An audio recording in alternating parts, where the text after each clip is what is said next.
Wannan ɗan ajin yake cewa, "Salam dakta, don Allah me yasa za ka ga mutum ya girma amma yana yin fitsarin kwance?" To normally dama ƙananan yara sukan iya yin fitsarin kwance saboda ba su san yadda ake sarrafa bladder ba. Amma idan ya zamana har yaro ya haura shekara 12 yana fitsarin kwance, to that means akwai wata matsala. Daga cikin abubuwan da suke kawo fitsarin kwance, na farko akwai gado. Idan ya zamana mahaifan mutum duka biyu sun taɓa yin fitsarin kwance, to akwai probability na kaso 77 shi ma zai yi fitsarin kwance.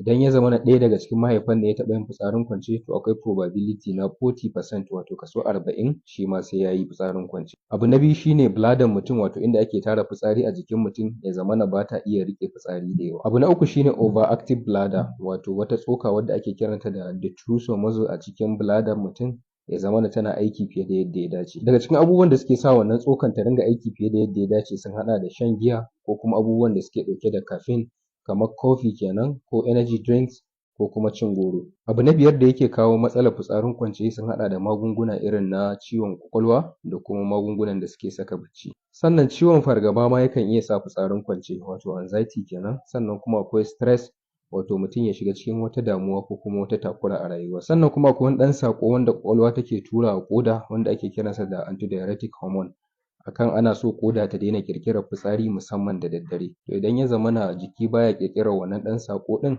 ko kuma ita ƙoda ba ta karɓar sa hannu biyu-biyu, to sai ya zamana ƙoda tana ƙirƙirar fitsari da yawa da daddare, wanda hakan zai sa mutum ya iya yin fitsari da daddare. Sannan kuma akwai cututtuka irin su UTI, wato ƙwayar cuta a hanyar mafitsara, ko kuma ciwon siga wato diabetes kenan, ko kuma tsakuwa a hanyar mafitsara, ko kuma matsala a bladder ko prostate, duk sukan iya sa fitsarin kwance. Daga cikin shawarwarin da ake ba masu fitsarin kwance shine idan dare ya yi sai su rage shan ruwa, kuma su rage amfani da dukkan abin da yake ɗauke da ruwa sosai.